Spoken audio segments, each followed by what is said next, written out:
Good evening, everyone. Thank you all for taking time out of your Sunday to be here. And thank you to Samhurst for this amazing introduction and for providing a really exciting platform to explore this topic. And welcome to The Thing with Horns, the Wendigo and the Horned God in Modern Speculative Fiction.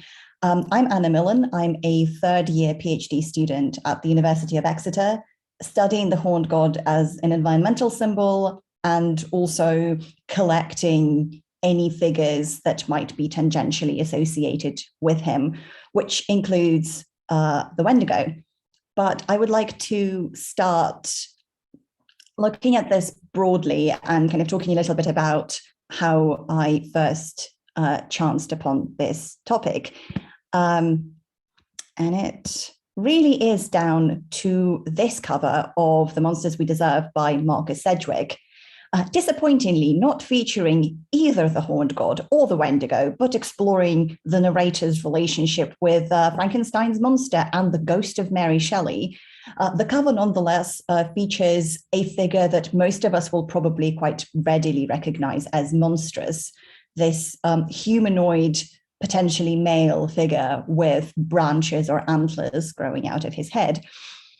And the question I want to start with really is, why do we recognize this figure as immediately monstrous or otherworldly? What is it about it that evokes this kind of response in us? Because that is exactly what we can expect from the Wendigo. If you go looking online for what the Wendigo is, you're likely to come across this image, an emaciated humanoid figure with either just antlers or with a stag's skull replacing its face. The Wendigo itself is both a creature and a supernatural state. It's a mythological figure from the Algonquin people. So the Algonquin people is an assimilation of Native American nations sharing a language. However, they refer to themselves as the Anishinaabeg. So that is what I will be using throughout. The Wendigo appears in multiple various folklore narratives throughout different nations, tribes, and groups of people, and there is a significant variation of spelling. I'm using the one that's most common online when treating the Wendigo as a literary figure, so that's the one with the E. Another common spelling that crops up more in academic sources is Windigo, but there are also variants such as Windigo with two E's or Wittikau. So if you come across a variant spelling, it's the same creature, broadly speaking. The Wendigo in native oral tradition is both a symbol of famine and privation throughout winter, and a cautionary tale against what happens to people if they give in to greed and jealousy and compromise the safety of the tribe or the family unit by refusing to share resources. It is a giant entity with a heart of ice and lips chewed raw from its perpetual hunger. Its hunger can never be sated because the more it eats, the larger it grows. And it has a specific taste for human flesh. The Wendigo, above all else, is a cannibal spirit. A person can go Wendigo, that is, be possessed or become a Wendigo, and although they retain mostly human form, they become antisocial, can display cannibalistic traits or violence against their fellows and their community. The significant aspect of this is that native mythologies never describe the Wendigo as antlered, nor having any kind of deer-like qualities. And yet this is what you are continuously confronted with when you try to find anything about the Wendigo online. It is a Dungeons and Dragons 5th edition creature. It appears in the NBC show Hannibal and in the TV show Grimm, with quite a recognizable visual identity with these sprawling, branching stag antlers and its emaciated male physique.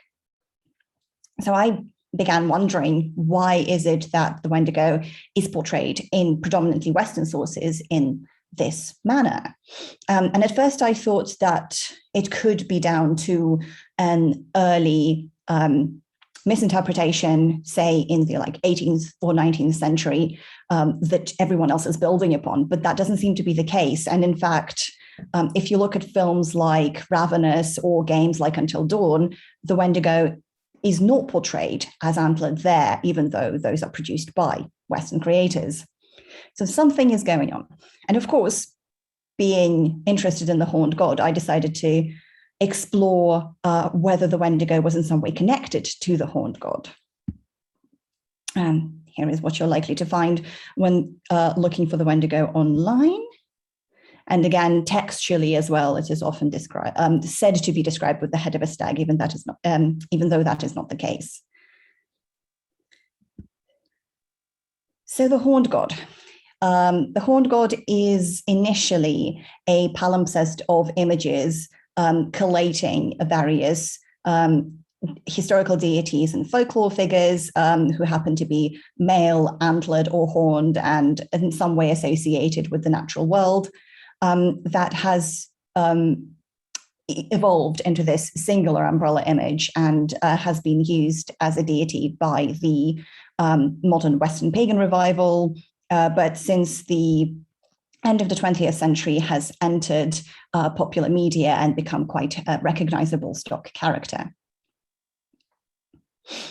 And so this talk will be in 3 parts. The first will explore in more detail what the Wendigo is in native mythology and what purposes does it serve in literary narratives, especially where it is being reclaimed by indigenous authors.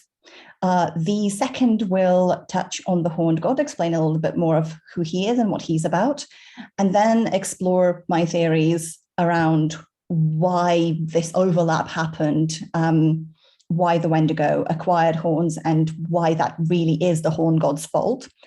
And the third is to do with environmentalism, considering that both the Wendigo and the horned god are denizens of the woods and figures broadly hostile to humans, representing nature in its untamed form. They have been at various times and in various ways used as environmental figureheads or to explore more broadly our relationship with the natural world. And so I will use that as a departure point to talk about how the ideas of indigeneity and indigenous perspectives themselves are used by Western ecologists to make cases for a more sustainable way of living or a different way of interacting with the natural world. After each section, I'll pause a little bit if you have any questions, but there will also be an opportunity to ask questions at the end. And so to begin with the Wendigo, I would like to read you a short tale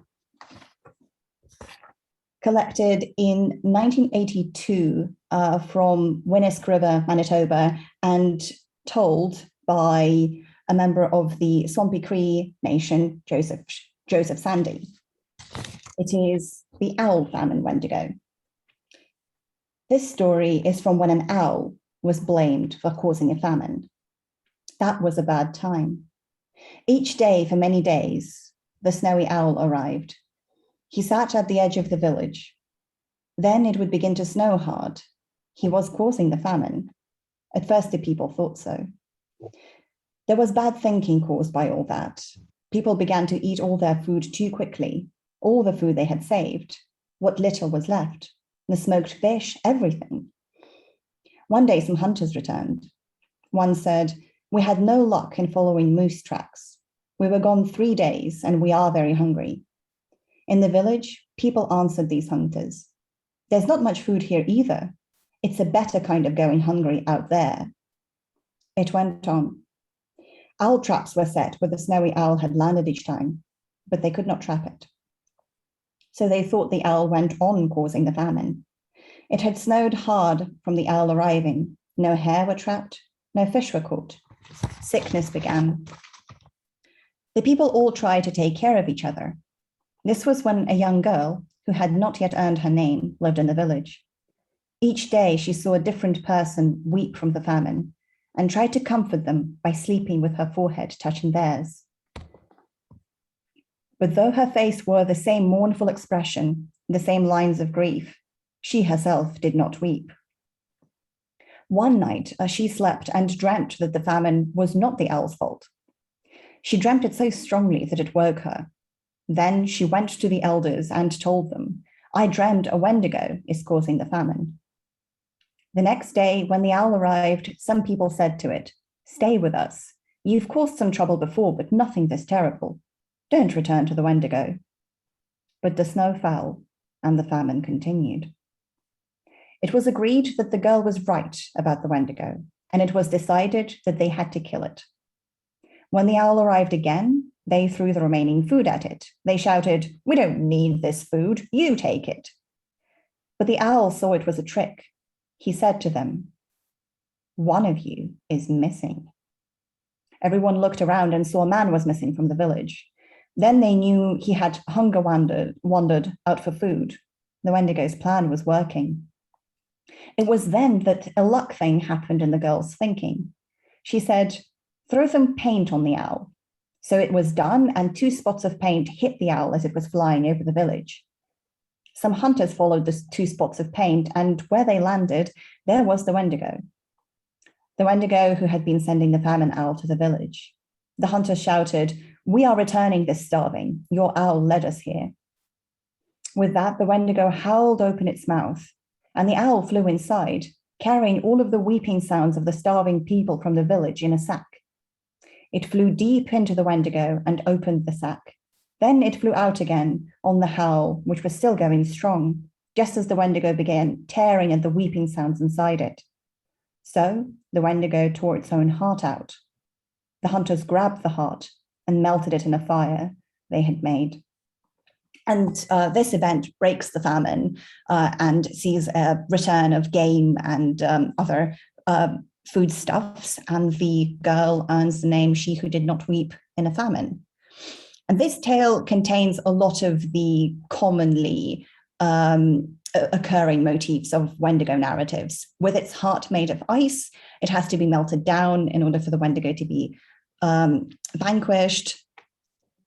It aims to isolate members of the community, to slowly devour them or cause them to be waylaid in a blizzard.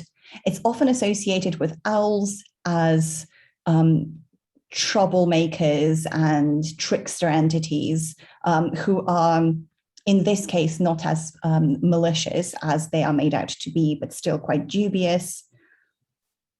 And it is ultimately defeated through the canniness of a young woman. And just as the Wendigo seeks to break down and undermine community bonds, so community bonds can in turn weaken it and cause its downfall. So couples getting together or young women getting pregnant is seen as weakening the Wendigo and exposing it. Even though both men and women in indigenous communities where these narratives are recorded were responsible for food preparation, it is the woman that was usually closest to the hearth. So the action of keeping the hearth alive and of food preparation centered around it was also seen to be a good combatant of the Wendigo. The cooking pot or the kettle bears a special significance, as it is often used to reveal a Wendigo in the community or to somehow flush it out.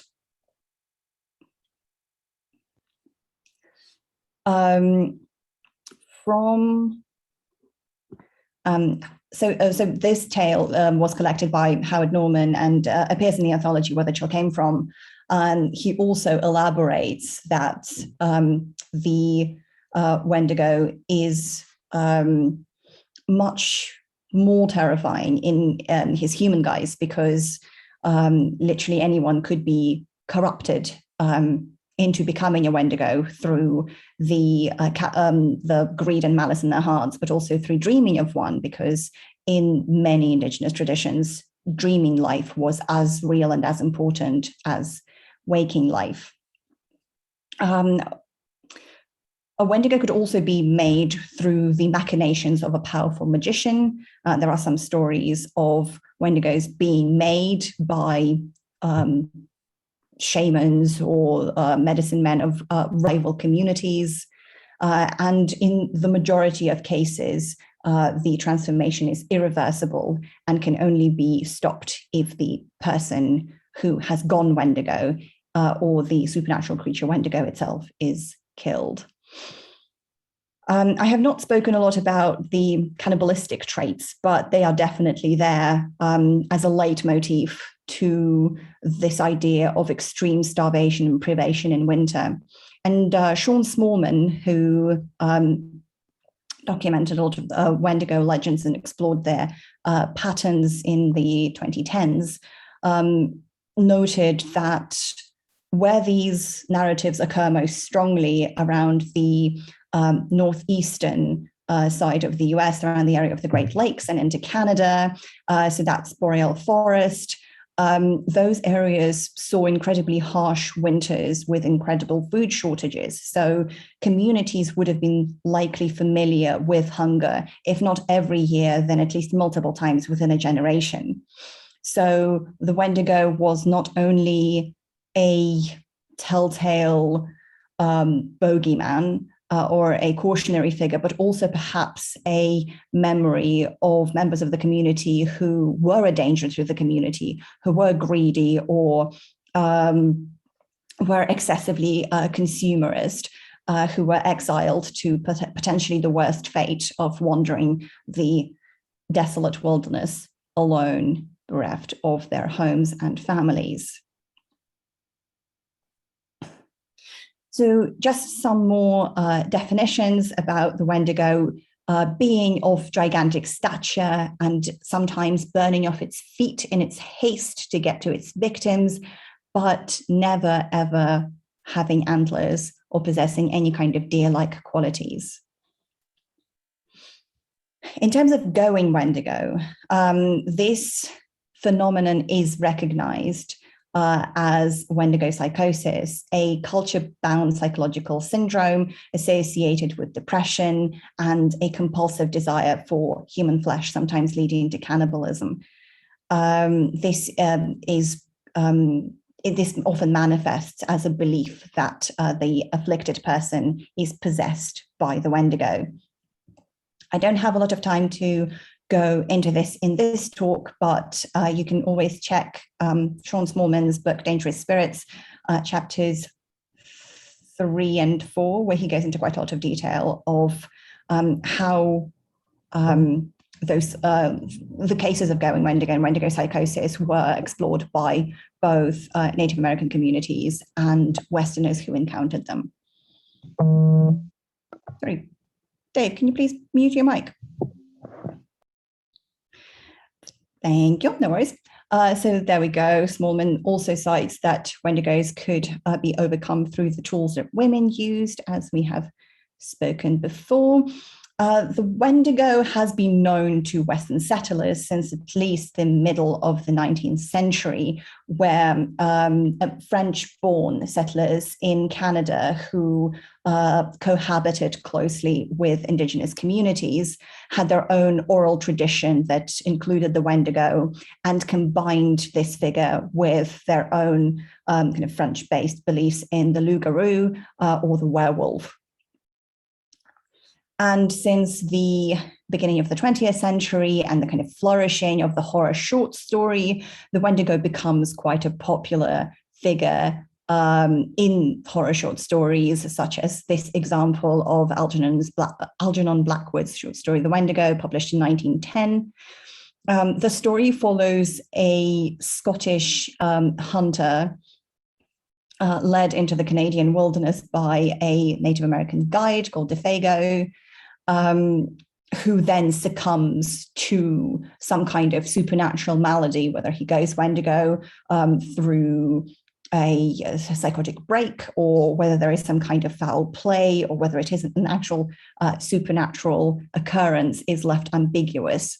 However, being of the time, the story does very much cast the belief in going Wendigo as a symptom of the indigenous community's inferiority in reason to their white counterparts.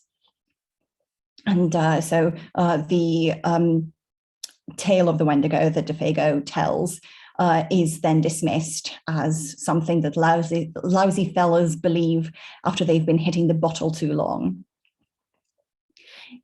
Even here, there are, again, no deer markers, no antlers, but a reference to the burning feet and to the great size of the creature, and of course to starvation. In recent times, the Wendigo has been reclaimed by indigenous authors and activists. Mostly Basil Johnson writes that some say the Wendigo have disappeared along with diminishing belief in them, but actually they did not die nor disappear. They have only been assimilated and reincarnated as corporations, conglomerates, and multinationals. They've taken on new names, acquired polished manners, and renounced their cravings for raw human flesh in return for more refined viands. Political, environmental, Native American activists have coined the term Wendigo economics, which kind of places under scrutiny the Western capitalist ideas of perpetual growth consumption that is achieved at the expense of interpersonal relations and our relations with more than human communities within the environment and the land we live on. I'll touch more on this in the ecology section of the talk. But also, the Wendigo has experienced something of a literary revival. In Stephen Graham Jones' The Only Good Indians, Jones explores a lot of the kind of shorthands and conventions of representing indigenous American populations and kind of reforges them in a way to reflect the stark reality of life on the reservation. The novel is a horror novel. It follows four men who hunt in a forbidden area of the forest and massacre a herd of elk, not for any kind of purpose, but purely for sport and out of stupidity.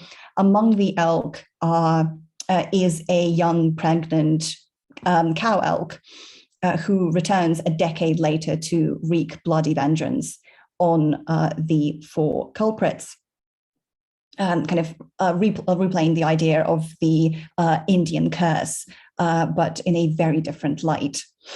While Jones makes use of the elk head woman myth, or body of stories, I guess, where deer women were said to appear at powwows or at significant gatherings to test young men and make sure that they behaved appropriately by either dancing with them or trying to lure them into the forest. If the men passed the test, then everything was well. If not, they were lost forever, spirited away, or some such thing. But the unreasonable despoilation of the elk herd, the wanton consumption, and the control enacted through violence, especially gun violence, can also be interpreted as hinting at Wendigo narratives and the reinterpretation of the Wendigo in modern literature. And then in the morning, the group that I spoke to pointed out a very good short story by Darcy Littlebadger called The Famine King, which also plays on the Wendigo legend. And she makes absolutely excellent use of the cinematic tropes of establishing a horror moment, especially a kind of horror moment in the American wilderness. So there is no sound. We see a log cabin in the rust-colored forest. A nuclear family eating Thanksgiving dinner, says Grace. What could be more American than that? Snow begins to fall. A lanky shadow dances between molting trees. The father cradles his infant, smiling, and then kisses the child's brow. Snow piles against the cabin and buries the family car. The pantry is empty. The father treks into the forest for help. He returns with hunger in his eyes. He cradles his infant. There will be no kiss.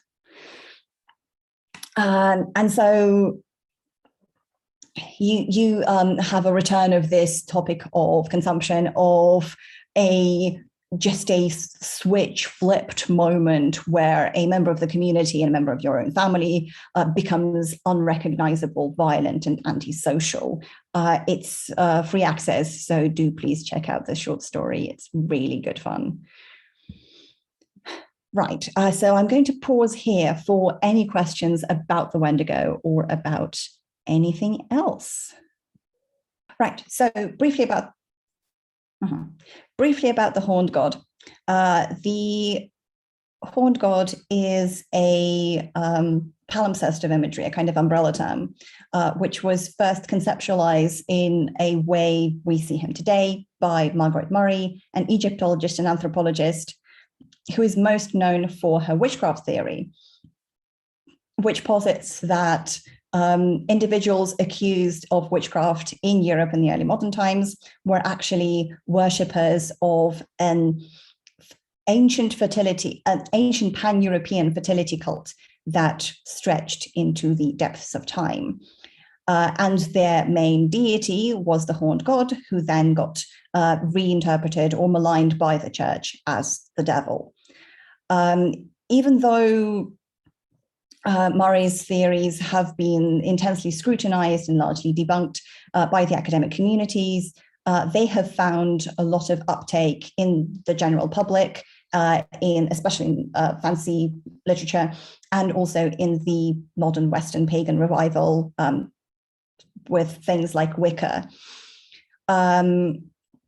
The initial impetus of the pagan revival is a reintroduction of female divinity and goddess worship, and that is what a lot of the pagan communities were concerned with since the inception of Wicca in the late 50s and through the 60s and 70s.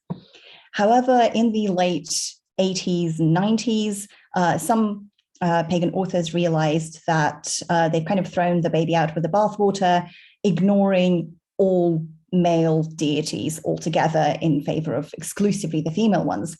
And so that saw a renewed interest in pagan male deities, including those both historical deities and folk figures that constituted the horned god, among which the most prominent ones are the Greek Pan, the ostensibly Celtic Cernunnos, although that is now also under question whether it was a god or whether it is a descriptor, because Cernunnos just means antlered one.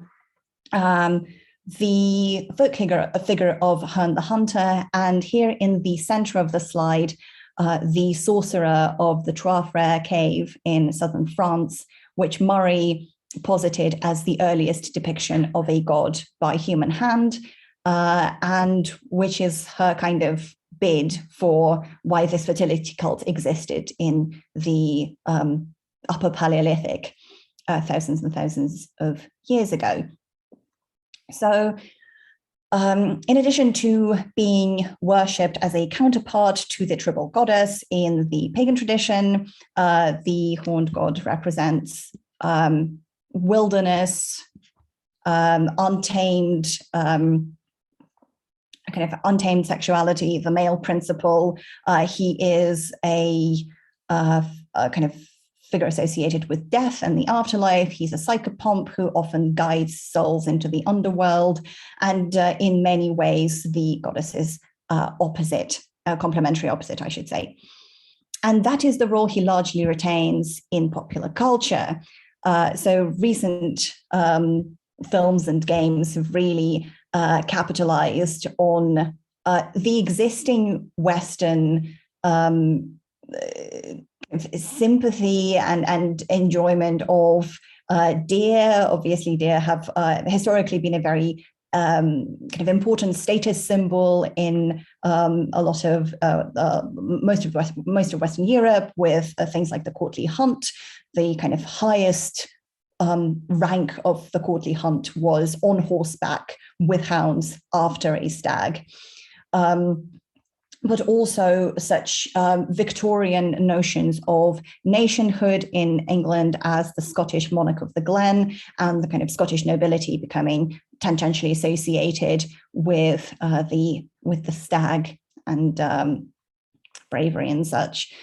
I've noticed that the horned god exists on something of a 20-year rota, where about every 20 years his popularity suddenly explodes, and we are currently just at the end of the latest 20-year peak, with a lot of media suddenly using this horned god image. So here we have Twin Peaks, we have the Chilling Adventures of Sabrina, with this Wicker Man-esque figure with branches shaped like antlers coming out of his head. We've got the Leshen from the Witcher games, and we've got the recent addition to my personal primary materials list, Sweet Tooth, the Netflix post-apocalyptic sci-fi show where the protagonist has deer antlers and ears, but also has a kind of semi-mythical stag guardian looking over him, and we're yet to see where all of that is headed. So why antlers? I guess to illustrate how ingrained the association between the Wendigo and antlers has become in the public consciousness, we need only turn to the upcoming film Antlers. Based on the short story by Nick Antoshka called The Quiet Boy, the film was taken up to be produced by Guillermo del Toro, renamed Antlers, and features is supposed to feature both the Wendigo and an antlered character, of which Del Toro says that the Wendigo has very, very specific cues you need to follow. The antlers, for example, are a must. No, they're not. And we have to remember we're not creating a monster, we're creating a god, which again is a questionable statement to make, because as far as I could ascertain, though the Wendigo is considered a Manitou, a spiritual being, that doesn't neatly map onto kind of Western ideas of godhood. So again, quite a strange statement to make. The original story, The Quiet Boy, features some kind of malevolent presence, but it cannot be explicitly identified as either a Wendigo or a horned god variant, even though there are some markers that hint towards that. So I will just read you a short excerpt from there and let you judge for yourself. The story follows a young woman who becomes a teacher in a rural American town and notices a boy in her class, Lucas, who seems to be mistreated and potentially abused at home. She encounters quite a disturbing story that he writes, and that prompts her to investigate further. Sometimes kids just rewrote stories they knew. They'd write about Iron Man or Jack Sparrow. She thought at first that Lucas had just retold Goldilocks with wolves. But there was no Goldilocks in his story.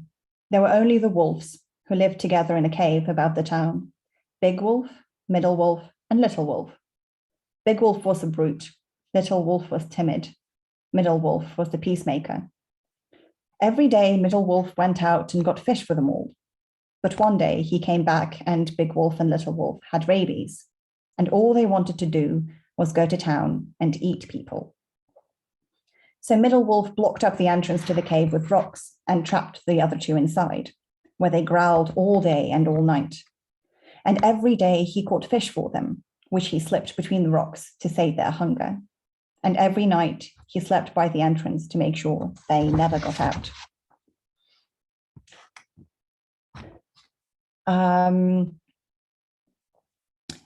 So in mirroring of this story, when the protagonist follows Lucas home, she finds that the house has been abandoned for some time, is completely derelict.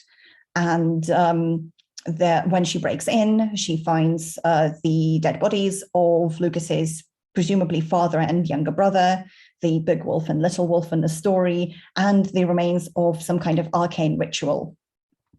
As she enters, she finds the rug was grey brown, liquor bottles in the corner, rat droppings all over the floor, a Redskins calendar sideways on the wall, yellow.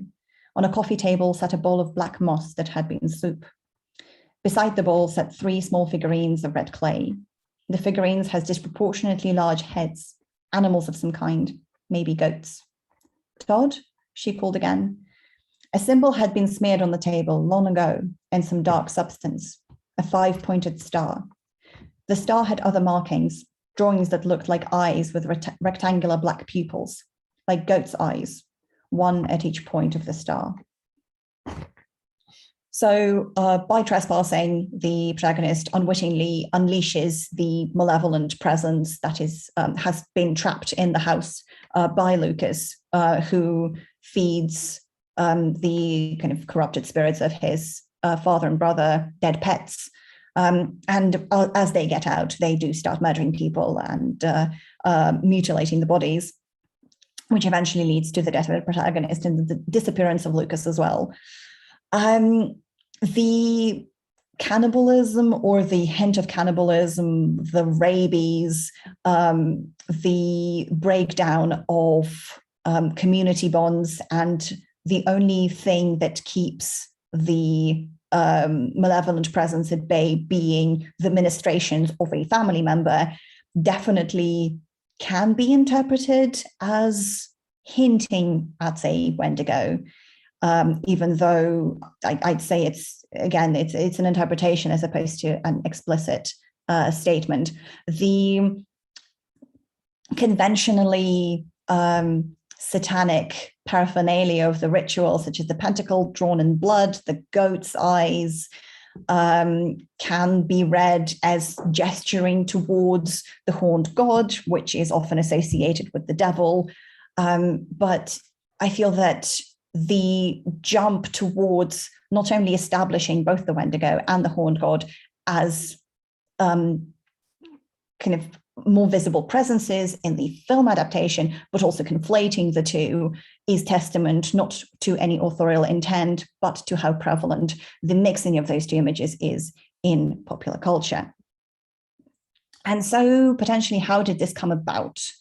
I've got 3 theories, the most common of which, and the one most often cited online, is Larry Fessenden's film Wendigo: The Last Winter, released in 2001, which ostensibly is the first Western interpretation to show the Wendigo as this bipedal deer creature.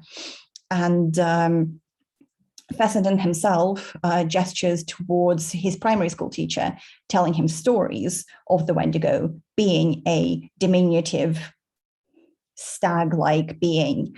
However, when after the creation of the film, when he returned to ask the teacher about where they got the story from, they denied all knowledge of it. So it also may be just a convenient narrative to mask authorial intent that could not be clearly pinned, the origin of which could not be clearly established. I'm going to show you a short clip of Fessenden talking about creating the image, and after we have stopped recording for a moment. So it would seem that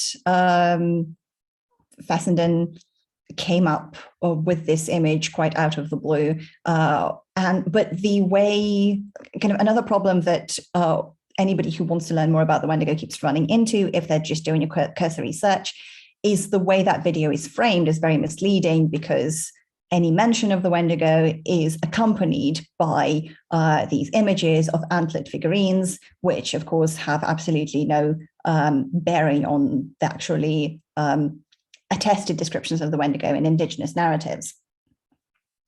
The second theory is down to an increase in popularity of Handhunter in American comic books of the 80s and 90s. Handhunter is one of the figures constituting the horned god. He first appears in William Shakespeare's play The Merry Wives of Windsor, where he is a sort of vengeful ghost that Falstaff, the failed lover of the play, impersonates by placing antlers on his head. The antlers were been interpreted as a symbol of cuckoldry because Falstaff is a laughable character embroiled in all sorts of indiscretions and infidelities, and Handhunter is very much pinned as a conventional vengeful ghost that just wanders around the woods shaking his chain. In the Victorian era, in 1842, the Hun narrative is reimagined by William Harrison Ainsworth in his historical novel, Windsor Castle. Ainsworth imagines Hun as a huntsman in the reign of Richard II, who saves the king from a wound during a hunt, but incurs a mortal wound himself and can only be cured by either a stag's skull or its antlers being taped to his head. Later, maligned by fellow foresters who are envious of Hern's skill, Hern falls out of favor with the king and, unable to take the disgrace, takes his own life by hanging himself off an oak tree. He returns as a vengeful spirit, riding at the head of a wild hunt and appearing to anyone who happens to pass through Windsor Great Forest at times of national crisis or if the royal family is in danger. This story gained so much popularity that it is actually now considered folklore, and there are some folklore anthologies that collect it and contain it as if it is part of an oral tradition, even though it is not, and we can very clearly trace its origin to Windsor Castle, the novel. I'm not entirely sure why Handhunter in particularly becomes popular during this period, but there is definitely an increase in his appearances in comic books, often transplanted into the American woodland. And as in the case on the leftmost slide, even wearing a kind of somebody's rendition of indigenous dress.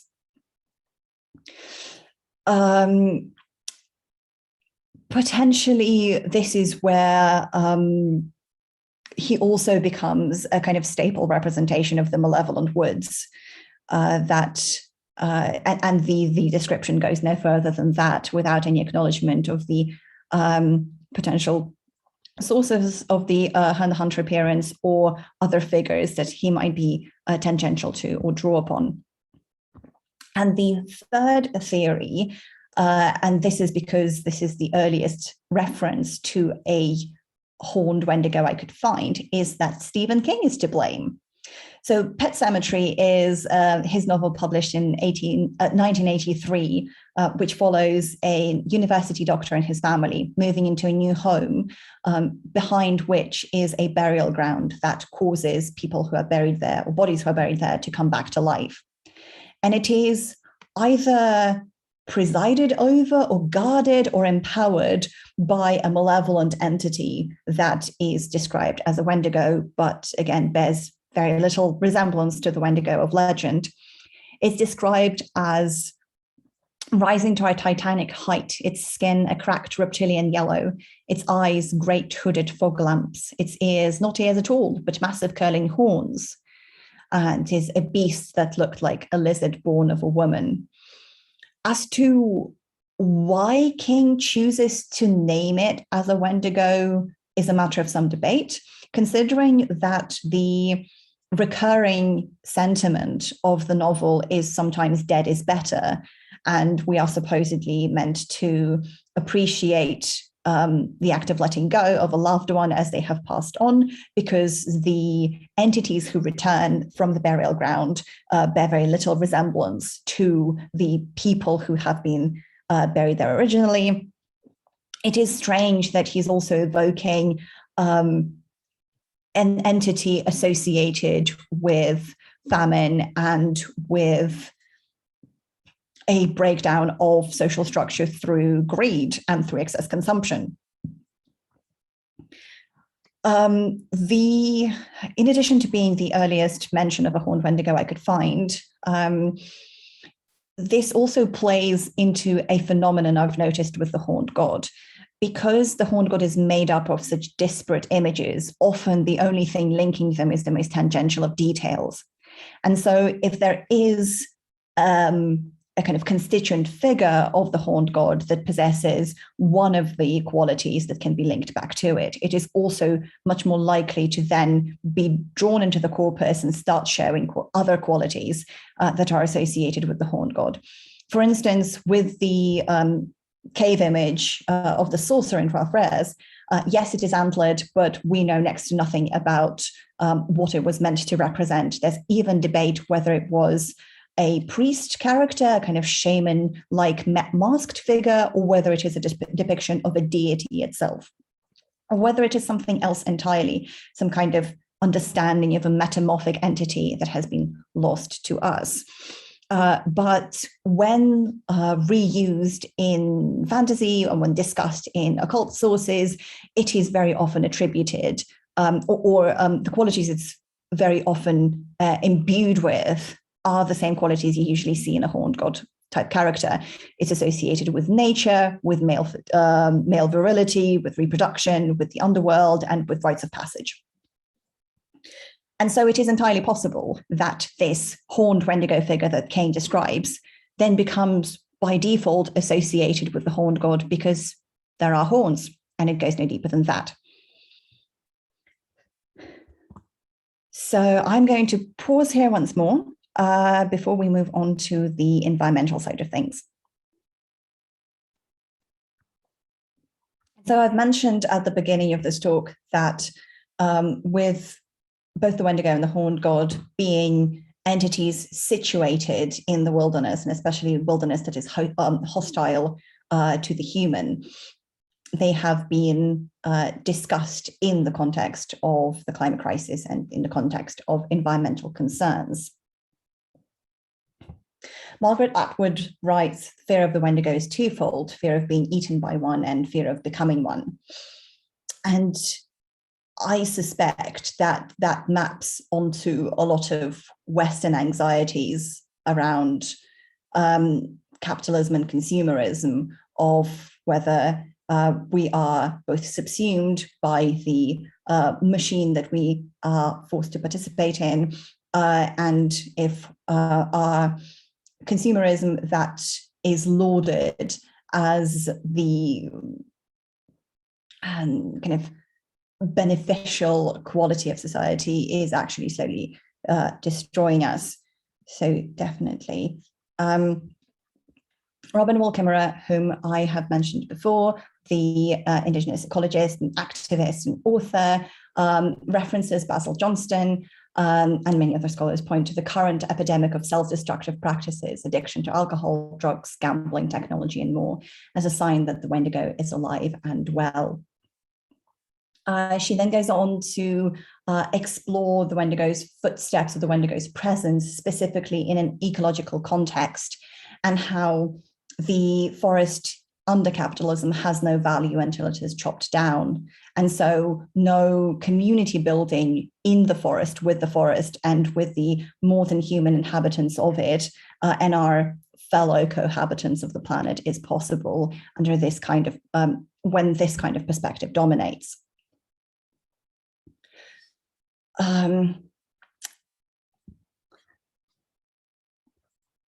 Additionally, Winona LaDuke, environmental activist, recently spoke out at a conference for Popoli, again, using the term of Wendigo economics, pointing out that a good portion of the world's most profitable sectors are derived from destruction of the land, and these industries not only have polluted the world and caused staggering inequality, but have also caused societies to become irresponsible and arrogant.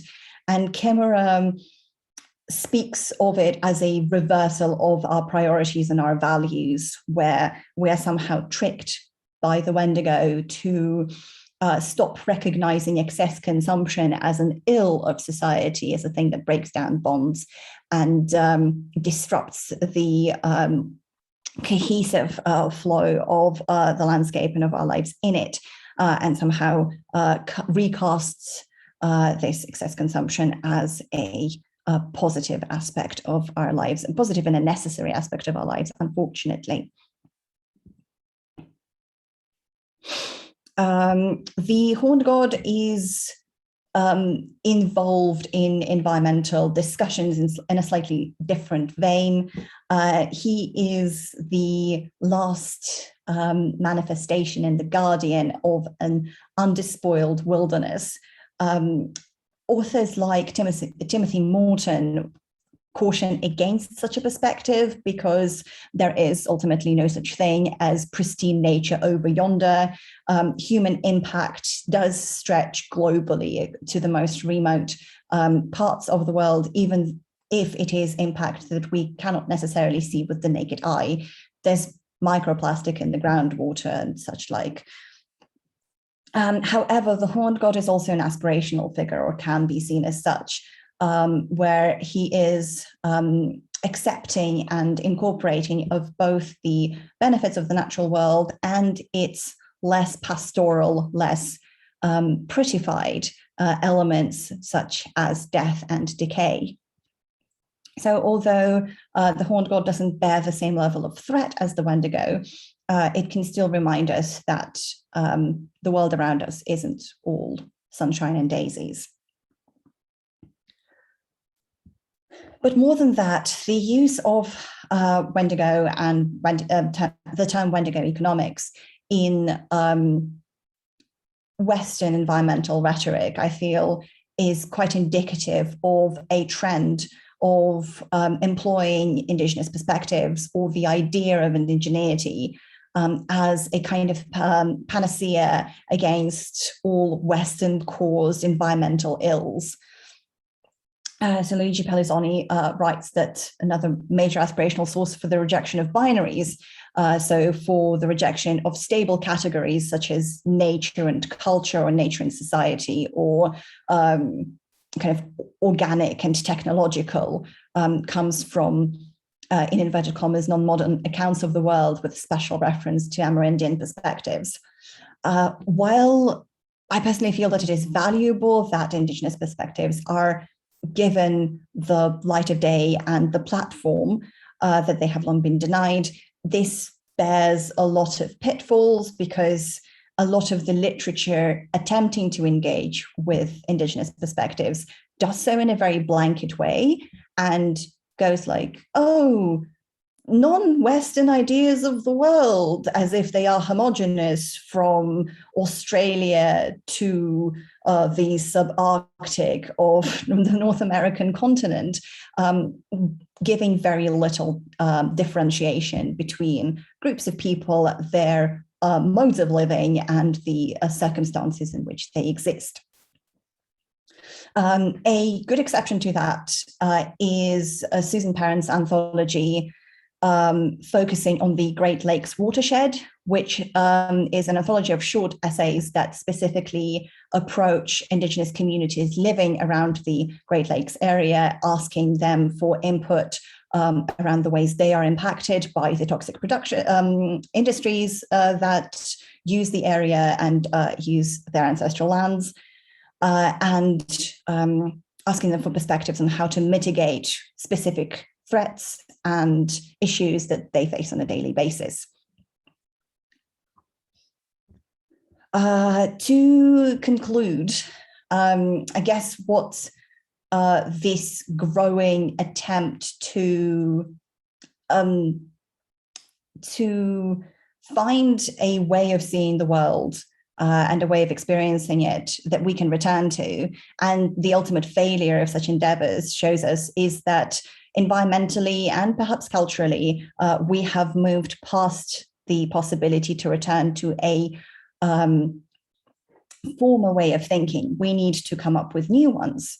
And perhaps the evolution of the Wendigo figure and its conflation with other sources is a testament that we can still create folklore and create narratives. Unfortunately, again, it comes with the pitfall of ignoring a very real oral tradition. So my takeaway from this, I imagine, is if you are using something that belongs to another culture, before you do so, educate yourself and ask yourself whether it is an appropriate thing for you to be engaging with. But yes, thank you so much. This is a list of sources I've used. If you have any questions, please do ask. And I will also drop my Twitter handle in the chat in case you fancy following me on the socials.